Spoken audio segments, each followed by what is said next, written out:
Welcome everyone. Whakatakata hau ki te uru, whakatakata hau ki te tonga, kia mā kina kina ki uta, kia mā taratara ki tai, e hi aki ana te atakura, he tio, he hoka, he hauhu, ti hei Māori ora.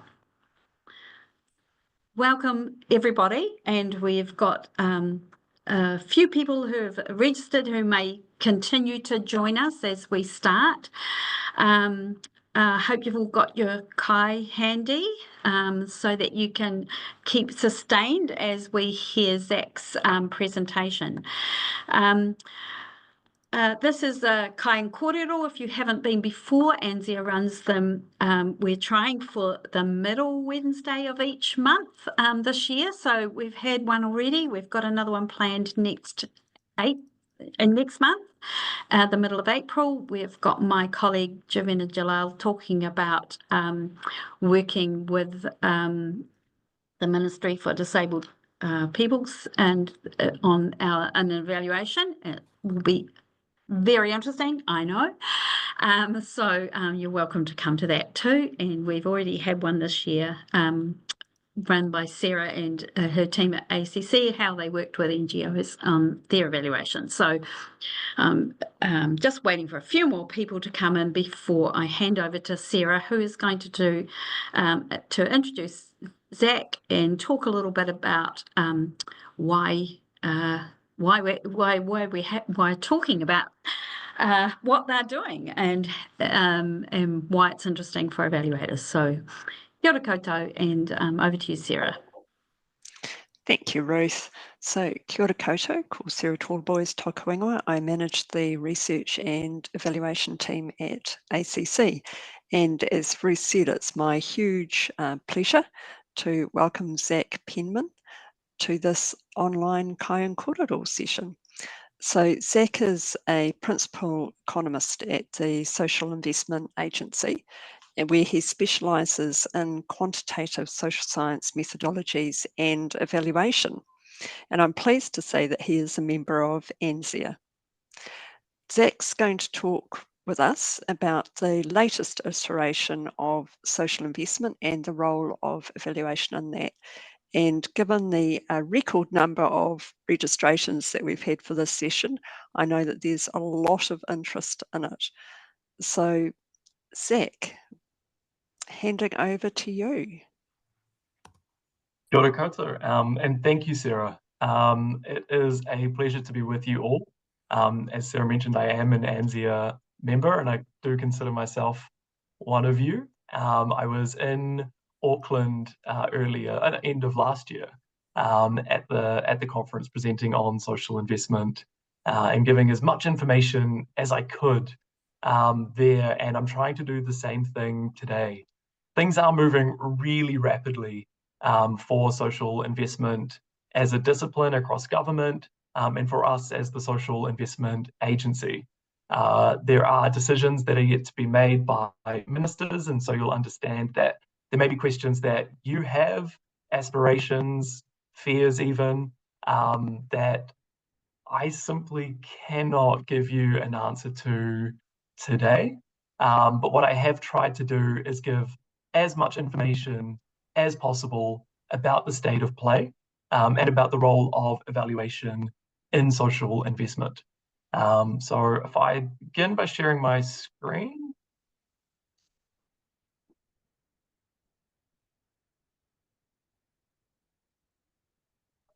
Coming. Perfect. I'll give you a bit of an overview of what I hope to speak about at our lunchtime Kai Korero session. So this is the second-ish iteration of social investment, and there are some important features that I think provide some context for the role of evaluation. First is the central role played by relational commissioning. The second is our role as a central agency now for the first time in setting standards and reviewing impact across the social sector.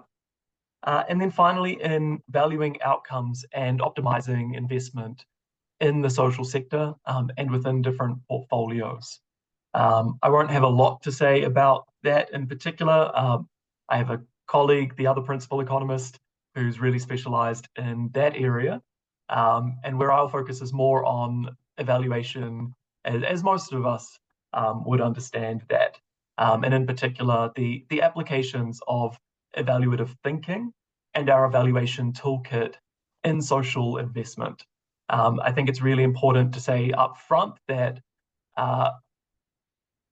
social investment is a paradigm shift for everybody across every part of the policy cycle for us in the social sector. And that includes evaluators. And so thinking not just about how do we do business as usual in a social investment context, but how do we apply evaluative thinking and how do we apply our toolkit within social investment to deliver on its promise. So for me, the most exciting thing is we get to do a lot of the things that we always want to be doing up front, potentially up front in a social investment environment. That includes, in particular, developing evidence-based theories of change. And I'll speak a bit about the flow-on effects of that for relational commissioning, building evaluability into intervention design and implementation, rather than kind of seeing evaluation as an end thing, the final stage in the policy cycle. I know everyone's bugbear.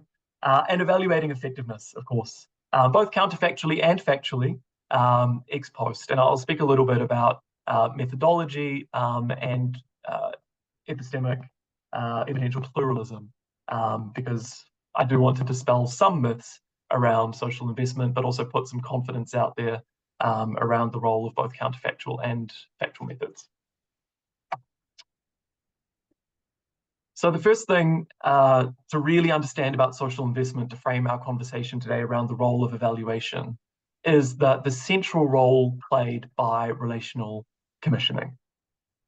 With social investment, what we're really trying to do is what I would say government has been trying to do really for the last 30 years, certainly in the last 10, since the publication of the Productivity Commission's report into more effective social services, which is really design our institutions and processes and then our services around individuals, families, and whānau, particularly those who are struggling the most, who have the most complex and highest needs, who typically services provided universally don't work for, maybe they're disengaged, distrustful, and often for very good reason.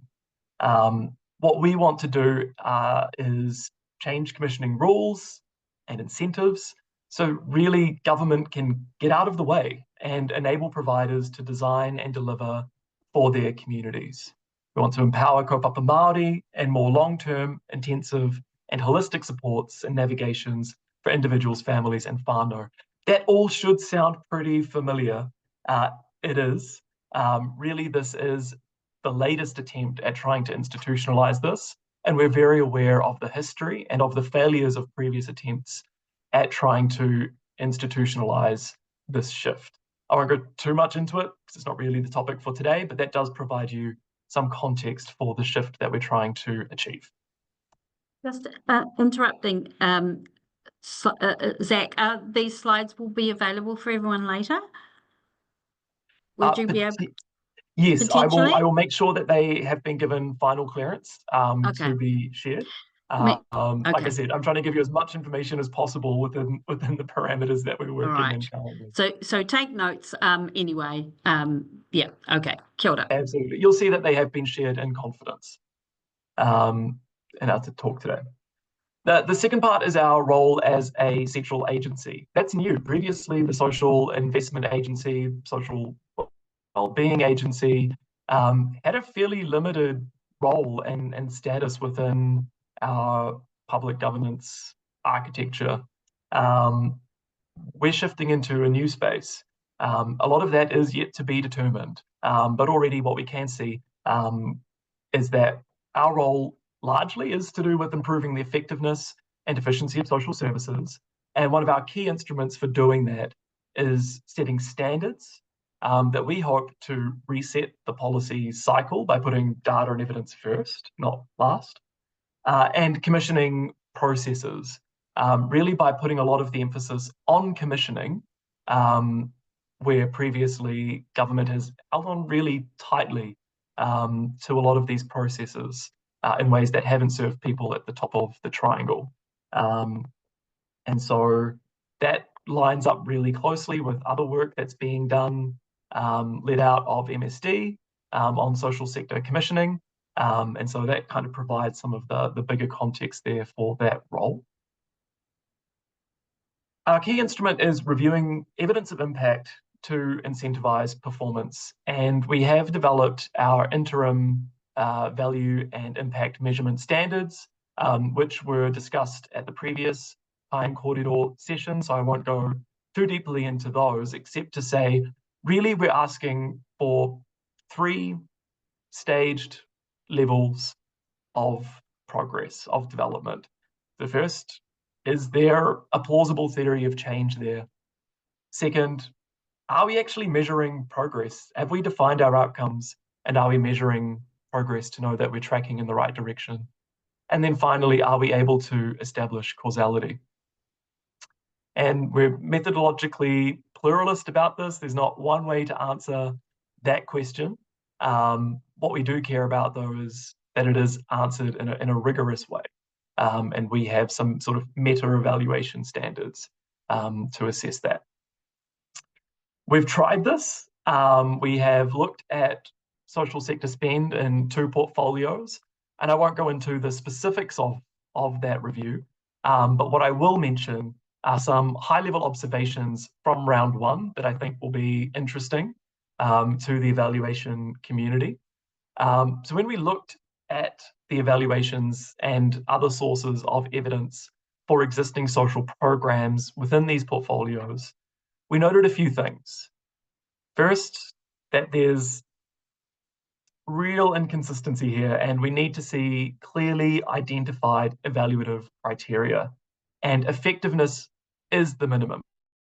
We're looking for the effectiveness of social sector spend, and so making sure that when we are commissioning evaluations or we are doing evaluations, that we are answering that question at a minimum is critical here for social investment practice. There's a need to clearly identify and ideally measure intended and unintended outcomes.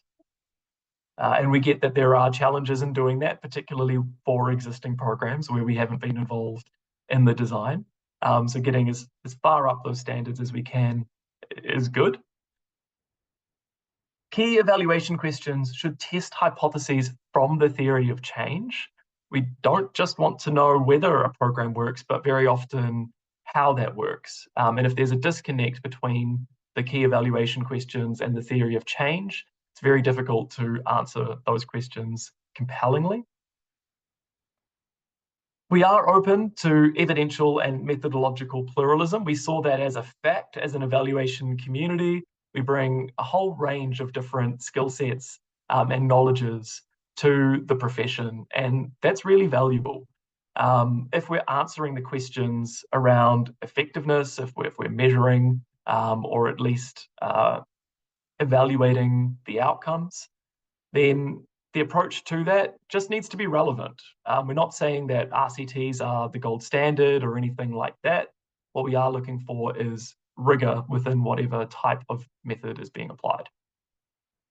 And one of our favourite observations was that kaupapa Māori interventions and evaluations tended to have higher quality evidential and theoretical bases. So that bodes well, I think, for social investment and dispels maybe some of the myths that exist around how Māori might engage with the approach. In terms of value measurement, this is really about making resource allocation decisions ex ante in the first instance. So we want to be able to target cohorts at the top of the triangle, and we want to be able to make the investment case for spending money on the right types of services and the right types of places to reach these cohorts. And if we know what the plausible return on investment might be, then we're able to make sure that those resources are mobilized to the people who need them most. But also ex post value measurement. Over commissioning cycles, we need to be able to recommission and decommission services. And so knowing the value realized is critical to that task. Now, our approach as an agency is to use the IDI and cost benefit analysis, the tool created by Treasury, to estimate the relative values of interventions, which we recognize is only ever going to give us a conservative estimate of the absolute value of investments. Now, for our value and impact measurement standards, for evaluations and for value measurement that's commissioned by agencies or by providers, we are open to a variety of different approaches, and we're not specific about doing it this way. This is what we're doing as an agency, and I'm just being very careful to clarify that here. We see value in a whole range of different methodologies, many of which have expert practitioners here in Aotearoa, New Zealand. Okay, so I'm going to get on to what I think is the juicy part for evaluators who are looking at this question: what's in it for me? What do I have to do? Where do I see myself in this? So I mentioned that relational commissioning for transformative outcomes is at the center of social investment practice. So really what we're trying to do is shift from a status quo where very often government decides what the problem is and what the solution looks like, and then commissions that out. What we're instead interested in is identifying who's at the top of the triangle, who's in the greatest need, and then what are the outcomes for that group of people that from a government perspective we value really highly. We can then go through a commissioning process with providers in the community who know their communities best and know their practice best to develop the set of interventions that might best serve this group of people, which we can then monitor and evaluate and test whether that did work or not. So that shifts things considerably onto the provider away from expertise held in government. And so smart providers will leverage evaluation expertise to develop and implement their theories of change. These need to be evidence-based, they need to be context-sensitive, and they need to be culturally safe. What we're hoping from a social investment perspective isn't that we in government decide what needs to be done, but that the providers themselves apply theory and evidence in their practice through research translation, through implementation science, and through their own practitioner expertise or pukenga.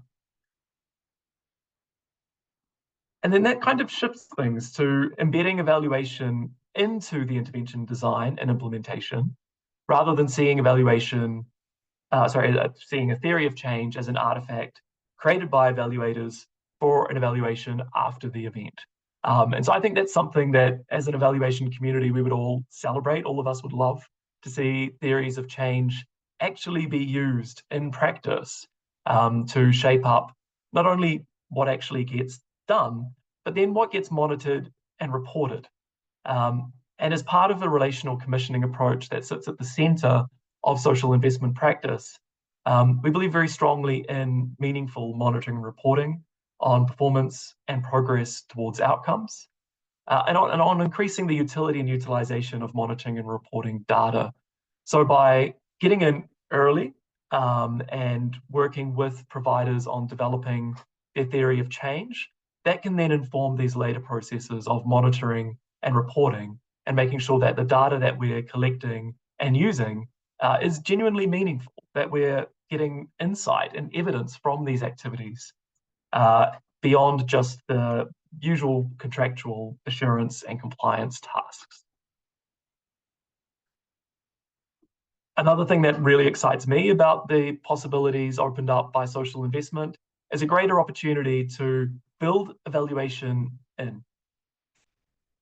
Evaluability is the extent to which an activity or project can be evaluated in a reliable and credible fashion.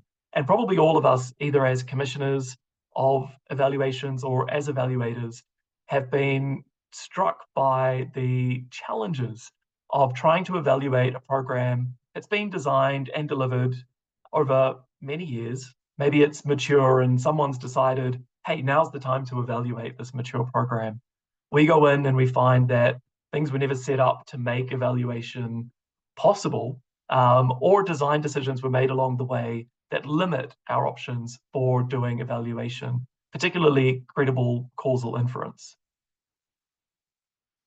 Those of us who come from the causal inference literature, the econometricians, we know that, yep, there's a problem with data availability that can limit our ability to do causal inference, but really it's about the design features of programs. And so when evaluation hasn't been built in and we're asked to do an evaluation at the end of our imaginary policy cycle, well, very often we can't. It simply is the case that design decisions that have been made and implemented prevent us from doing rigorous counterfactual evaluation.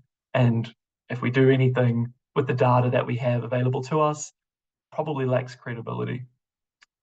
So social investment presents an exciting opportunity to rethink this really important part of our evaluation toolkit and evaluative thinking. Often we do evaluability assessments, again, down the track when an evaluation may have been commissioned or someone's considering commissioning an evaluation.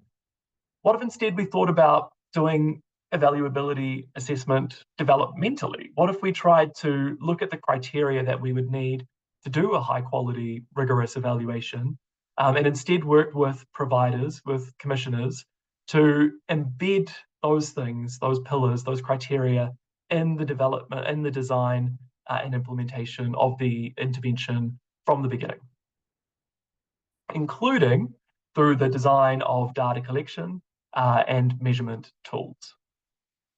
For social investment, this is critical because embedding, monitoring, evaluation, and learning facilitates the feedback loops that we rely on in an ongoing relational commissioning process, where we're able to check in with providers constantly and learn together what's working, what's not working, and how we're able to adapt and pivot with changing realities and with fast failure.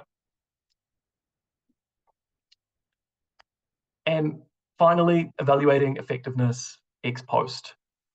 Our approach here is primarily counterfactual, that's true. And I want to speak a little bit about that so that we're clear about what it is that the Social Investment Agency is at this stage proposing. We're interested in outcome-wide counterfactual evaluation of impact. What I mean by that is looking at not only the agreed outcomes with providers, but also other important social investment outcomes that maybe we haven't got a contractual agreement about, but we're still interested in from a policy learning perspective. So, for example, you may have a commissioned service that's primarily to do with housing, but any good wraparound service in the housing space will tell you that there are also mental health and addiction issues. There are also issues around budgeting, financial capability, etc. And so what we want to know is, hey, even if we're going to hold you accountable for this particular set of outcomes, your theory of change, your value proposition is that you're trying to transform lives. And we want to know the extent to which that may be true in the data if we're able to evaluate that.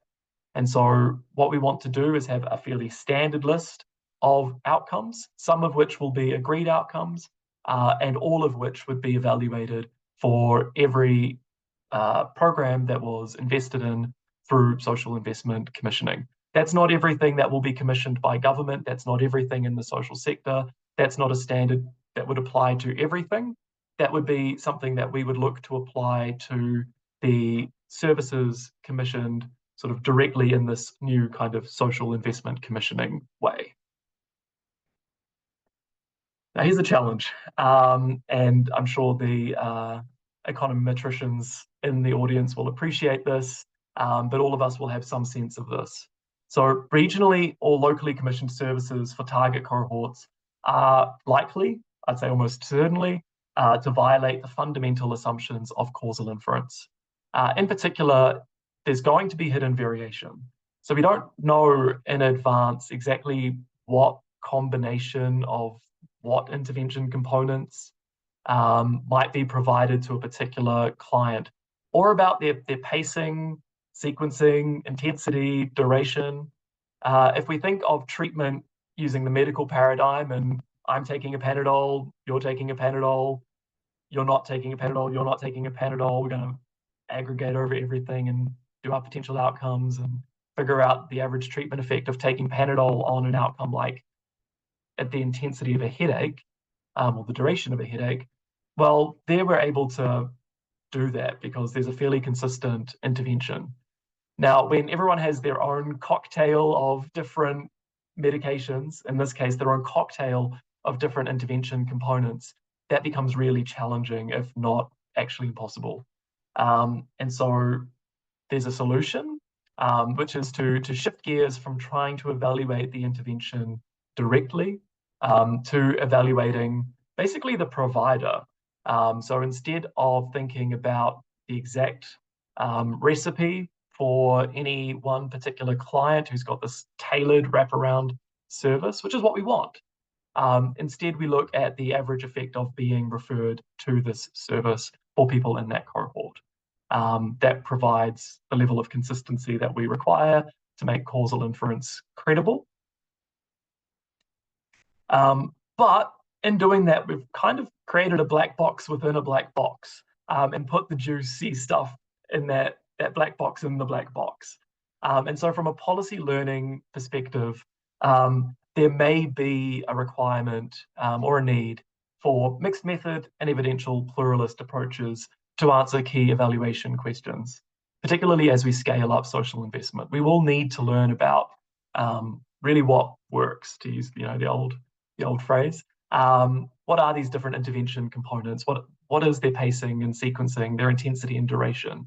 That tends to work for different subgroups even within these different cohorts.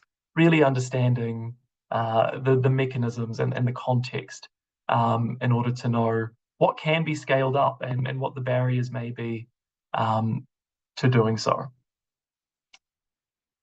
Now, the idea with these primary outcomes in this outcome-wide evaluation is that these are defined and measured using the IDI, with standardization to make it more efficient to do counterfactual evaluation. We, as the agency, are trying to create some tools to be able to do this at scale, to make it reproducible, to make it fairly easy, as easy as this can be. And I think that's really important to communicate at this stage as well, as people are thinking about their positioning in relation to that. We are trying to make this accessible. We are trying to make this as cheap as possible, as quick as possible, and as meaningful as possible as well, so that we're able to make meaningful comparisons across different social investments. I'll leave it there. That's about as much as I'm able to share with you off my own bat, but I'll appreciate that many of you will have questions and will be seeking clarification. So I welcome your feedback and your questions now. Well, Zach, thank you for that. There's quite a lot in that we are working through, and believe me, if you haven't seen the chat, there's a lot of questions around what you're doing. So great engagement. So thank you very much, everyone. And for let's just kind of go through them, and I will ask them. Some of them are shorter questions, but some of them are more involved. So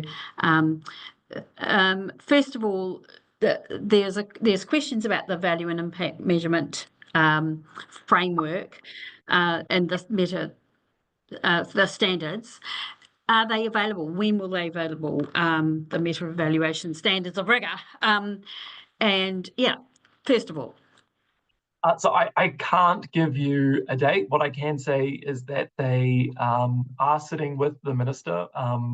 we're highly confident in them, and those have been shared amongst public sector colleagues, and we appreciate fully that there will be an appetite to see those and to start using those and thinking through those by not only the evaluation profession, but also by providers themselves.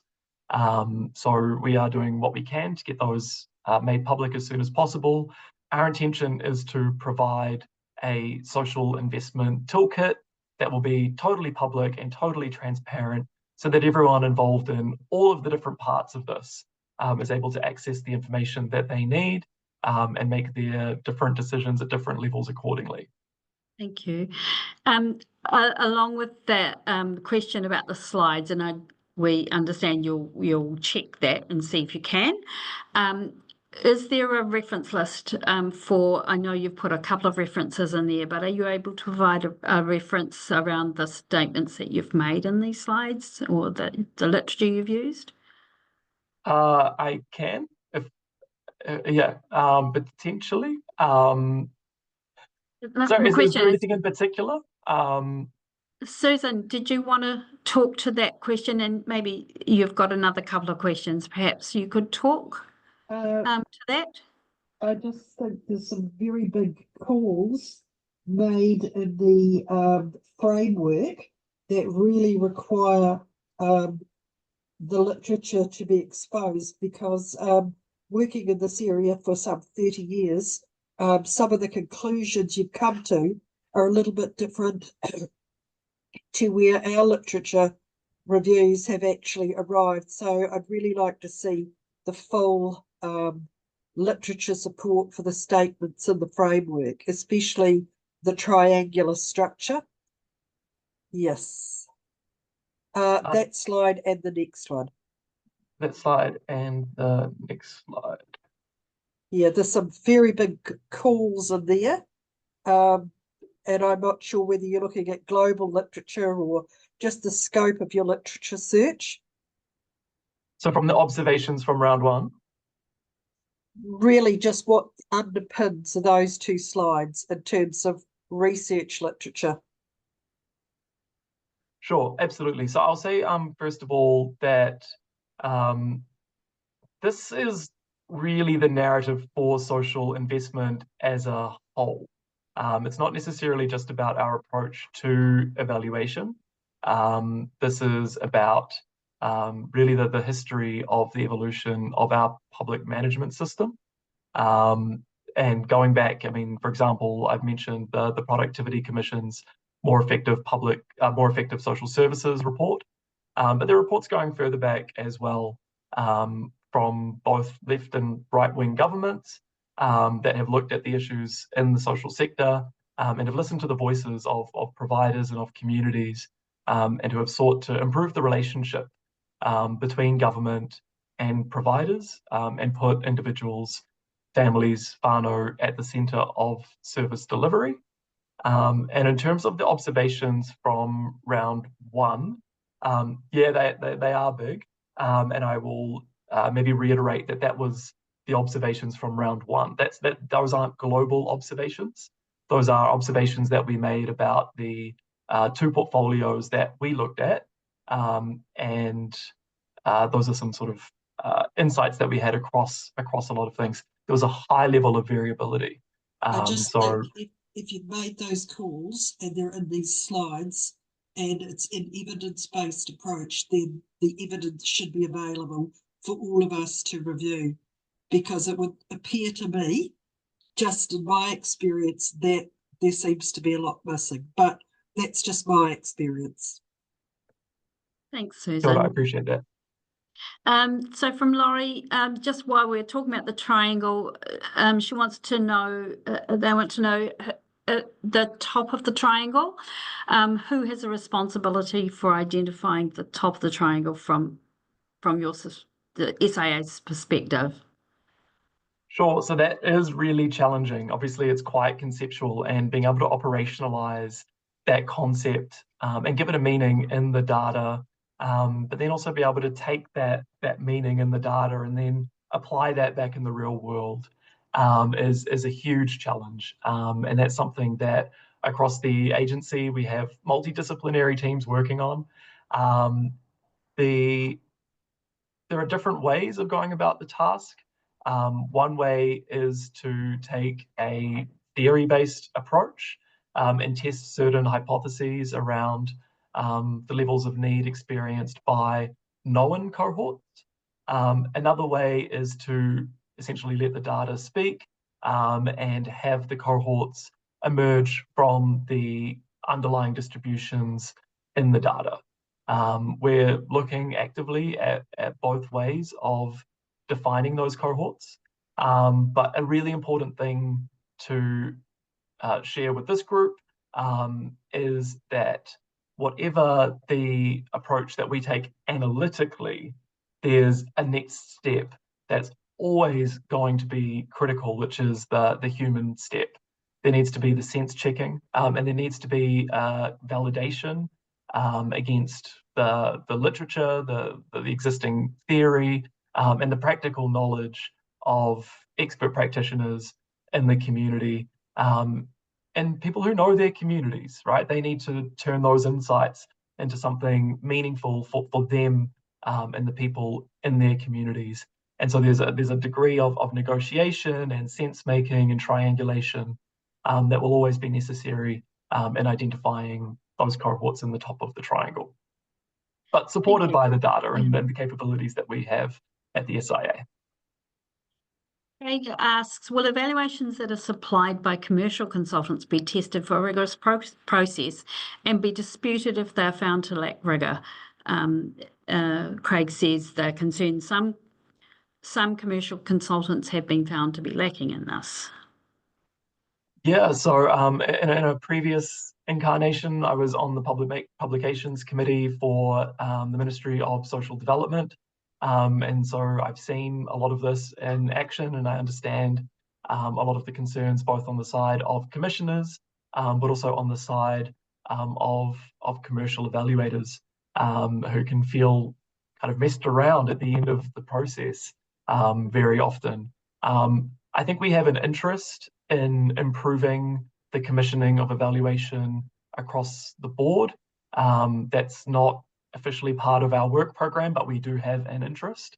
The evaluation standards, the value and impact standards as they currently are in this current iteration, actually don't make a call on the rigor of sort of causal analysis. So it's quite interesting. Basically, something can go through our sort of meta review process, and we can say that it has level 3 evidence. So a program has level 3 evidence if it has an evaluation that attempts to answer the causal question in a sort of methodologically robust way, factual or counterfactual.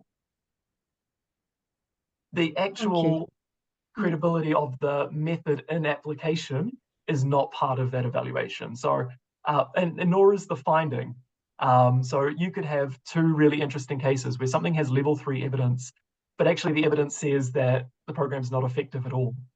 And you could also have level 3 evidence where a method was applied, for example, propensity score matching, but one of the assumptions of that method, the really strong positivity assumption for propensity score matching, for example, is violated.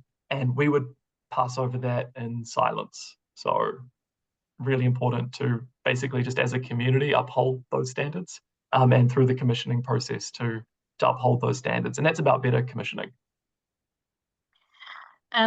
So Susan has talked about an ethical approach, which is evidence-based and holistic towards social investment, would include social, physical, intellectual, ethnic, cultural, emotional, and spiritual safety, not just cultural safety. That's not a question, it's just a statement, but did you want to comment on that? Yeah, I mean, it's just a bullet point on a slide. I totally agree. I mean, I think it's really important when we're talking about these holistic wraparound services to be clear that we are talking holistically, right? We know that, and especially evaluators, we know that there are all of these peripheral things that are really part of the causal story, even if we bracket them sometimes for our counterfactual analyses, right? We need all of these things to be in place for a service to be truly safe and effective. So that's a really important observation. Thank you. And does social investment mean that program designers will have more incentives to involve evaluators earlier? Because they can't evaluate if before you're brought in and made aware of what's happening. Absolutely. And if you take that away from this Kai Korero session, I'll be very happy. That's the message that I've tried to deliver by saying there are two kind of ex-ante and one ex-post roles for evaluators, which I think is really exciting. Building this stuff in early is critical for social investment, and I just think much better as an approach across the board. Now, Charles, we might have answered this already, and you might have. This might be something different. Does SIA have existing templates to facilitate evaluability assessments that you can share? We don't. We're aware that there are different commercial products out there, some of which are proprietary products for some of the different consultancy firms. These things have been done and they're available online. I think I mentioned in the slide, although I might have deleted it, just sort of like commonplace things in terms of an evaluability assessment. We can potentially look at that as part of our toolkit if there's some interest in standardizing that or providing guidance on that. But in the meantime, I would just say that that there are some good resources available online, and we would only be looking to really synthesize that anyway. How will SIA select primary standardized outcomes in which investment? Sorry. How, Grace, can you read your question, please? It's really how will you select the outcomes and which investment will be evaluated against? Absolutely. And again, that's something that we are working through because it's an open question whether that should be something that's driven by the agency in a more kind of analytical, technocratic way, or whether that's something that should be driven actually by cabinet, right? I mean, government is buying these outcomes. And so there's an open question there around the role of our kind of democratic will and political leadership. And then there's, I think, really importantly, thirdly, the role of providers and clients, individuals, families, whānau themselves. Somehow we need to be able to really meet everybody in the middle and get that agreement, because if the outcomes that we're looking for aren't the things that the government is interested in purchasing, we've not hit the mark. If we're interested in outcomes that have absolutely no meaning whatsoever to providers and to their clients, then, well, they're not going to be effective in achieving them because they'll just be doing something else or they'll disengage. So really important that the answer to that question, which is one of these yet to be determined things, is able to hit on those three important stakeholder perspectives, is what I can say. Cool. Zach, you might want to stop sharing at the moment unless you want to refer to your, and then we can see more of, people's faces, including yours. Libby asked if you could talk through a practical example of how the SIA will use IDI to compare outcomes across providers. Yes, so we are looking to the IDI as an important enabler for social investment. And as the social investment agency, of course, we have a huge amount of IDI capability in-house. And so that's really exciting. There are a few important ways. The first thing is using the IDI to identify these target cohorts. I've sort of mentioned the role that the IDI and our analytics can play in that. The second thing is to operationalize these outcomes. So whatever these outcomes turn out to be, giving those operational definitions in the IDI so that we're able to measure those is really important. And thirdly, through our outcome-wide approach to evaluation, where there'll be this standard set of sort of outcomes that are of interest for social investment, being able to compare across different interventions to see how they perform positively and negatively on these different outcomes. Because I think one of the questions that we don't really ask or answer often enough is the negative impacts, or indeed the mix of impacts that an intervention has. We kind of cherry pick the impact that we're the most interested in and bracket the others, which creates a real information gap.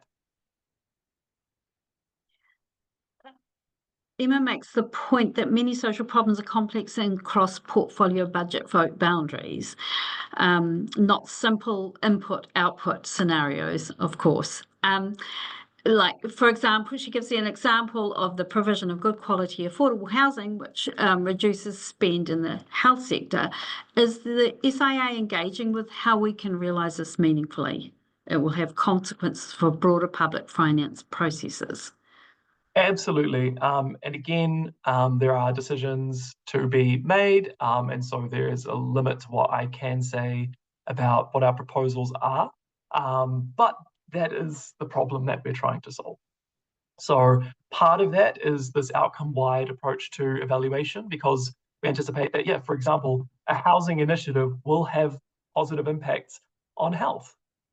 So we want to know, okay, you're delivering the housing outcomes that we're contractually agreeing to, but we anticipate that there would be these other effects, some positive and perhaps some negative, across these different domains that currently are sort of siloed in different government portfolios. So that's one part of it.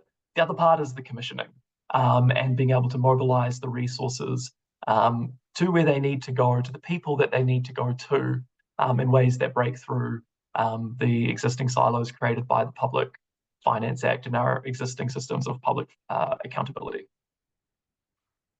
Sho wanted to know why there's no mention of the social return on investment approach and evaluation in your talk. Perhaps because it got far too much airtime early on, and we want to really dispel the myth that all the provider needs to do is go out and commission a SROI report, and they're done. Social investment, gotcha. It is both a lot more than that as a discipline, and as a set of changes that we're trying to embed across the social sector. But two, we also don't want providers to feel like they are in a position where they have to dig into their baselines to commission these sorts of reports in order to shore up their position. We're very clear in our value and impact standards anyway, that you can't really value something credibly until you've measured impact credibly.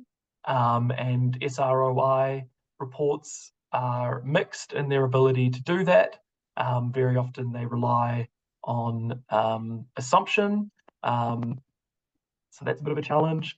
But when I mentioned that we are open to different methods of valuation, SROI is absolutely one of them. And I know I've had an ongoing conversation with an expert SROI practitioner, and we're really excited about what can be done in that space as well. When the criteria, SROI has its own criteria around transparency, etc., sensitivity analysis, etc. When all of these are met, it can be a really useful tool to tell the story of the value proposition of an intervention or provider. Just getting back to the conversation we had earlier around standards, someone wants to know that what consultation process was followed in developing them and why there was an original publication date, but that was shifted. If we can answer both of those at once. Thank you. I can't, simply because they were created before I joined the agency. I joined the agency when we became the agency in July last year, and those had already been consulted on widely. I know that they were consulted on widely, but I cannot tell you the details simply because I do not know. That's no secret. I just don't know, I'm afraid. But it was consulted on widely, I think, across government, and with some evaluation providers and with some community social services organizations, I think, as well. As for the publication date being delayed, I can't give you an answer to that either. That's not a decision to withhold those that's been made by the agency. That's to do with a wider, and you'll all appreciate this because you'll all be seeing it. We're not saying a lot in general. The minister isn't saying a lot in general. There are a lot of decisions being made. There's a lot of consultation that's taking place at different levels, including with our social investment board. And so until a lot of these conversations are worked through, I don't think you'll be hearing all too much. We appreciate that I'm firing these questions at you, but I'm really keen to get the next 7 minutes. There's quite a lot of questions still outstanding, so just kind of want to get them past you, answer them as well as you can in the short time you have available. But I'm just hoping that you'll say if you'll agree to people writing their questions to you. Is that okay if they do that following this? If we only have time to talk them through. Absolutely, and I promise to reply to everyone, but I can't promise that I'll give you the full robust answer that you may be wanting. Okay. How do we know that we identify the right scope of social activities included in the calculation for one small organisation? What are the good practices to do that? So could you just give me a bit more clarification? Yeah, so is VLA? I'm not sure who put that question, but how do we know that we identify the right scope of social activities included in the calculation for one small organisation? So I guess it's about scoping, right size scoping, is it? I'm not quite sure. Would someone like to talk to this? There's an additional question around, in terms of the calculation in detail, what is a good approach to identify monetary values of social input and outputs of organisational activities and operations? So would someone like to talk to that question? Yes, so I think that's my question. Kia ora. Sorry, yeah, kia ora. My name is Vân, and I'm from VSA. And I honestly, do not have background in international development. I'm kind of working more in analysis and kind of like quantitative analysis. And we kind of like interested in kind of like SROI, like social return of investment. And kind of like so we want to like when we try to literally to calculate our SROI, and then we have to identify some of that kind of like social, like in terms of the input and the output, and then we have our activity, that's the core activity that we deliver. So and we see that many other like social kind of input and output, like that our operation. So how we know that, like, what is the scope, that's the right scope, the approach that we can see that this is that we can be considered into our social impact, or kind of like also, or maybe can be considered as the input or social output, or is something. Yeah, I appreciate your question, and that is a really difficult challenge that I think a lot of evaluators will encounter, because you can always look at everything, right? And you have to make a call somewhere. I think it's probably a little bit beyond the scope of this conversation, but I would say in general that those things are always going to be determined by your key evaluation questions. But I will take another question that's perhaps more directly related to social investment with my last 4 minutes. I don't know which ones to choose.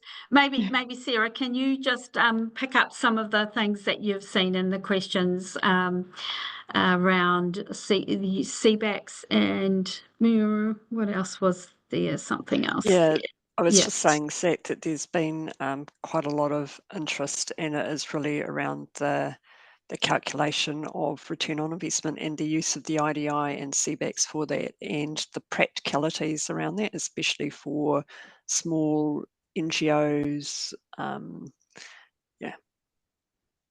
Yeah, so I think one of the important things here to note is that while we're kind of putting more of the design freedom on providers through this kind of relational commissioning process, we are anticipating that more of the kind of the learning, feedback loops, evaluation, monitoring activities would be the responsibility of the commissioner.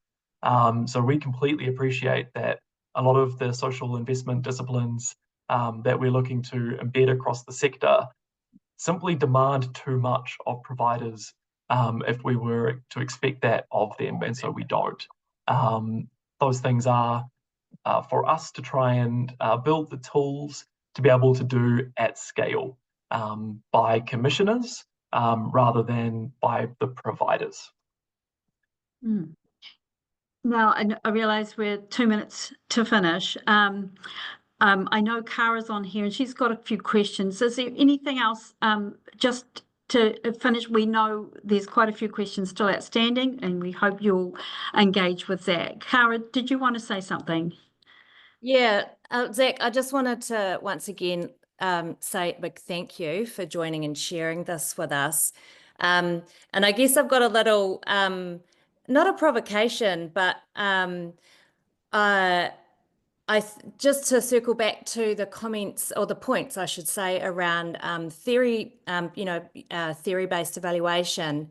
It would be, I suppose I would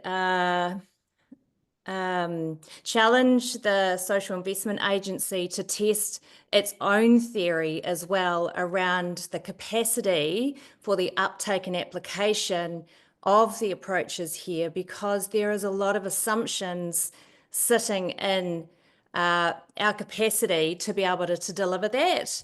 We have no access to tertiary study in this area anymore. There's a lot of assumptions that are sitting in the theory that you're espousing that I would just really like to challenge the agency to really transparently also identify and I suppose incorporate into your broader scope of work around your really important role in supporting evaluation and its application in New Zealand. I fully agree, and that's a provocation that I will take back to my agency. I am trying to build this relationship with ANZEA by showing up now and by showing up last year, precisely because that's been something on my mind. We need to have that relationship. We need to work together. There are absolutely these critical assumptions that we're making about the ability for all of us together to be able to deliver this. And I think the agency, frankly, has looked more at the side of the providers of the interventions and services and less on different dimensions of this, particularly the evaluation profession. So yes, please, that's an ongoing conversation that I hope we can have. Yes, absolutely. Thanks again, Zach. Kia ora. Kia ora anō. And thank you so much, Zach, as Kara's already expressed. We really value this opportunity. As you can see, we're very interested in what you're doing in this space, and we want to we want to engage in you with this. We feel like we've got things to offer. We certainly have provocations for you, but we really want to be involved in the best way and do the best job of evaluation in the context that we're all working within. So thank you so much for fielding all those many questions and for offering us your presentation. We've really enjoyed it. So let's just complete. I'm just going to share the karakia. Whoops, sorry, just getting there. Sorry. There we go. Karakia karakia mutunga, unihia ki te uru tapunui, kia wātea, kia mama, te ngākau, te tinana, te wairua i te ara takatā, koe e rongo whakairia, ake ke ronga, kia tina, hui tai ki. I know you've got your mics off, everybody, so nice to have you all along, and please remember we've got one coming up soon.